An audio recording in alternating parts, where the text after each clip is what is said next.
Hi guys, Mr. Simons here. Just want to talk about the English language essay and responding to the question and writing your introduction. So that's what we're looking at in our lesson this morning.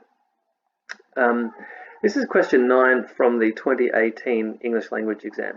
Okay, this is the official exam. And so you'll see the way it's set up. Question 9 at the top, 30 marks for this one.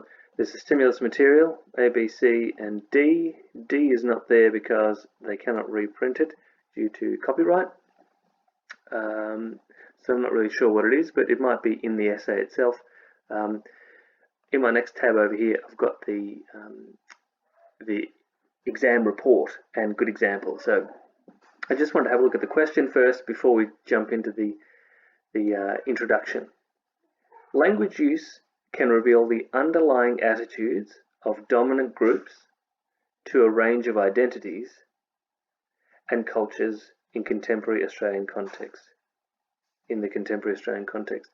I picked this one because it's similar to the one that you're working on now, but this is about dominant groups rather than power and authority. Okay, so dominant groups is a very different idea to power and authority, although there's some overlap in there. And this is about attitudes. So we're looking at who are the dominant groups in Australian contemporary society and how does their language reflect their attitudes.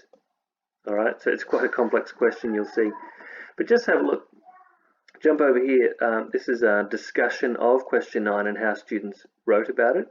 Just have a look, this is discussion up the top, and then here is the introduction I want to look at today.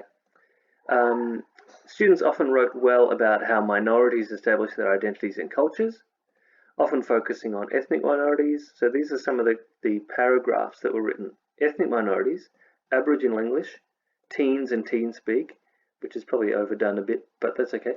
LGBTIQ plus community, politicians and political correctness.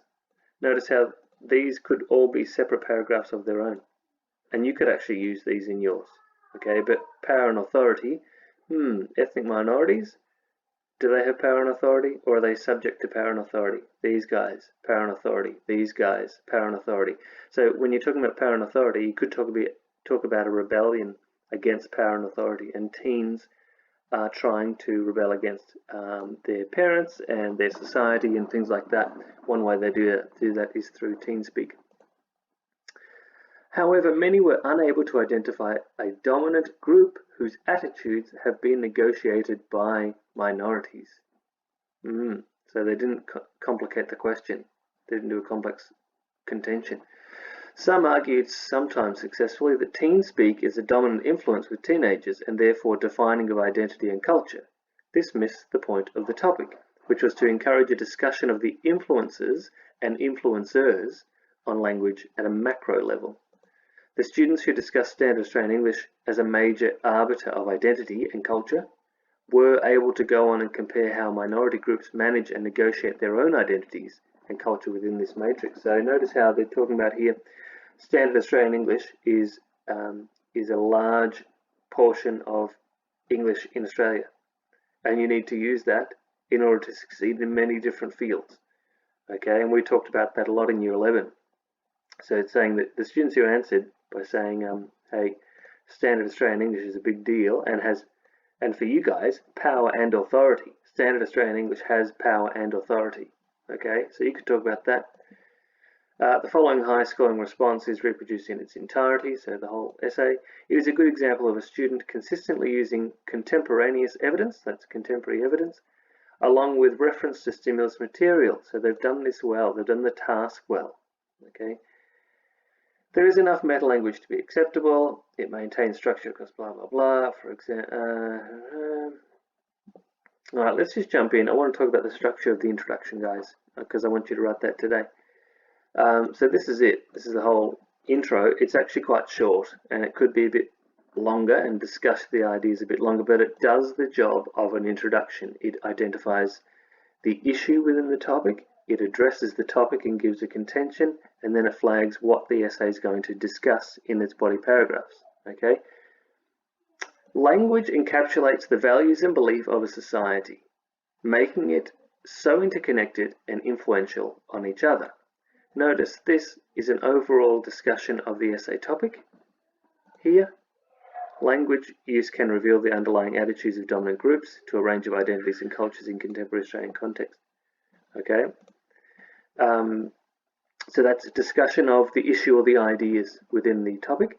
Here should be a contention. Dominant groups may often shape language. So that's the dominant group bit.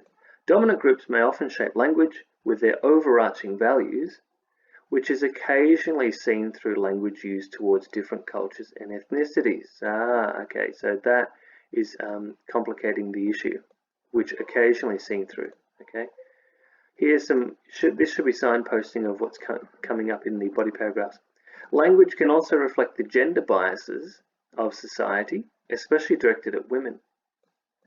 However, political correctness suggests that minority groups can also influence rigid social values of the majority.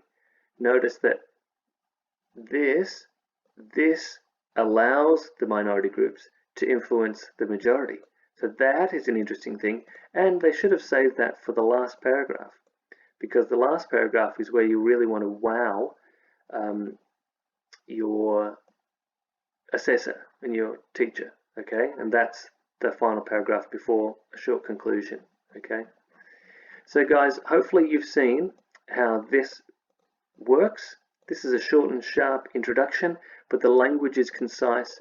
It's well written, it's well structured, it uses great vocabulary, and it answers the question well and complicates it. So have a crack at that. Now, it might take a few writings. You might write your introduction 3 or 4 times, because you're trying to get it right and word it well. It won't be the same on the SAC because you've